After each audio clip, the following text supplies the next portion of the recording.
27 साल की उम्र है मेरी और मैंने एक ऐसे काम को दोबारा शुरू करने की इच्छा जागरूक, मतलब मेरे अंदर इतनी इच्छा जागरूक हुई ये सब तथ्य देख के कि एक ऐसा काम करना है कि जिसमें सरकार ने 2015 में वो काम किया था और 2015 के बाद मतलब धीरे धीरे किन्हीं भी कारणवश वो चीज नीचे चलती चली गई। किसान का विश्वास टूट रहा है, वो जो भी बातें रही, लेकिन पॉइंट वो नहीं है। पॉइंट ये है कि साहब हमें इस पे काम करना पड़ेगा और हम नहीं करेंगे तो खेती और उच्चतम जो कृषि जिसके हम सपने देखते हैं, जिसके लिए आज हम यहाँ बैठे और कार्य कर रहे हैं, वो संभव नहीं है। तो इसके लिए ही मैंने एक अभियान चालू किया है और उस अभियान के अंतर्गत हम मेरी पूरी टीम काम करती है। मैं एक दिन में लगभग 250 से 300 टेलीकॉल्स करवाता हूं, जिसमें किसानों को बकायदा बताया जाता है कि साहब ये मंजर है, आप इस तरह से ठीक कर सकते हैं और मतलब आप दोबारा उस जगह पे आइए और अपनी मतलब मिट्टी का ध्यान रखिए और उसका मतलब ध्यान रखना है। ऑल इन ऑल लगभग 15 से 2000 मैसेजेस करते हैं एक दिन के अंदर ही, और अभी तक मैंने 38 सफल गोष्ठियां कर ली हैं, जिसमें मैं अपने खर्चे से खुद जाके ये गोष्ठियां करवाता हूं गांव में। और लगभग एक ऐसा नहीं कि जाके और आ गए, लगभग 1.5 घंटा या 1 घंटा मैं आराम से पूरा उन लोग के साथ बैठता हूँ और खाली मैं बोलता हूँ, वो लोग सुनते हैं। जस्ट लाइक किसान पाठशाला। जस्ट लाइक किसान पाठशाला। पॉइंट ये है कि मुझे पता है कि मेरी अगर सेहत खराब हो रही है साहब, ये मैं मोटा हो रहा हूँ, तो मुझे पता है, लेकिन आप मेरे चिंतित हो, आप मुझसे बोलोगे भाई तुम मोटे हो गए। क्यों? क्योंकि मुझे उस चीज का एहसास हो। किसान को पता है मिट्टी खराब हो रही है, पता है सबको कि केमिकल फर्टिलाइजर इन सब चीजों से मिट्टी खराब हो रही है, लेकिन आप उनको बताइए, दोबारा जागरूक उनको एहसास कराइए कि हाँ सच में हो रही है।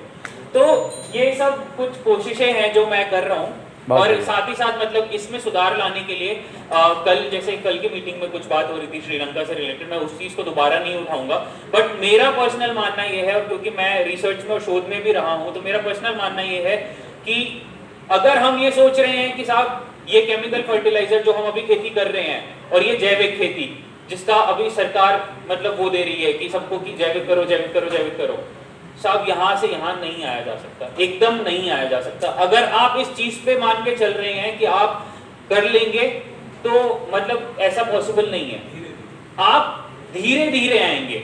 अब इस चेन को और इस लूप को, इस गड्ढे को पूरा करने के लिए मैंने एक ऐसा काम किया है। मैंने जनपद बिजनौर में हम लोग के अभी तक जितनी भी सबसे आधुनिक मशीनें आई हैं, मैंने वो सेटअप लगाया है अपने आप, और हम लोग मिट्टी जांच लैब हम मतलब खोला है हमने।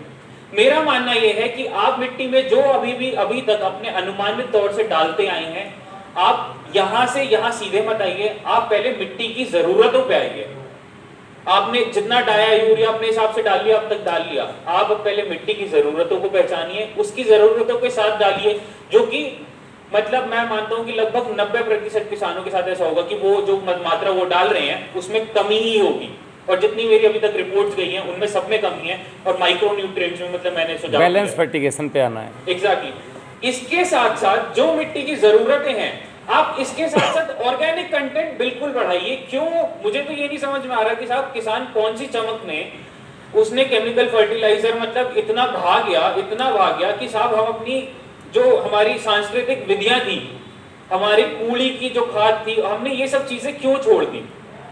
तो अब तो खैर काफी आगे आ चुके हैं हम लोग, तो हमें क्या करना है, हमें मिट्टी की जरूरतों के साथ साथ इन सब चीजों को वापस जोड़ना है और धीरे धीरे फिर इधर की तरफ जाना जैविक पे ही है, हमारा भविष्य जैविक ही है। अगर कोई एक बात कह रहा है, अभी यहाँ पे जितने भी किसान बैठे हुए हैं तो उसमें से काफी कृषक मतलब जैविक खेती कर रहे हैं, लेकिन अगर मैं साहब से पूछूं कि साहब जनपद का आप मुझे पिक्चर बताओ, तो मेरे ख्याल में मैं नहीं मानता कि 85% किसान तो केमिकली कर रहे हैं, अभी भी 15% कर रहे होंगे भाई, मुश्किल से 2-3% है, 2-3 मतलब जो भी आंकड़े रहे होंगे।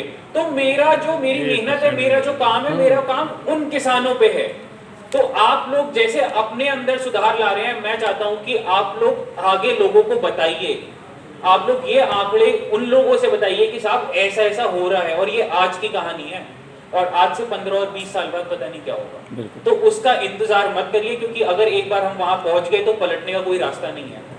तो इन्हीं सब शब्दों के साथ मैं अपनी वाणी को प्रणाम देता हूं और बहुत बहुत धन्यवाद देना चाहता हूं।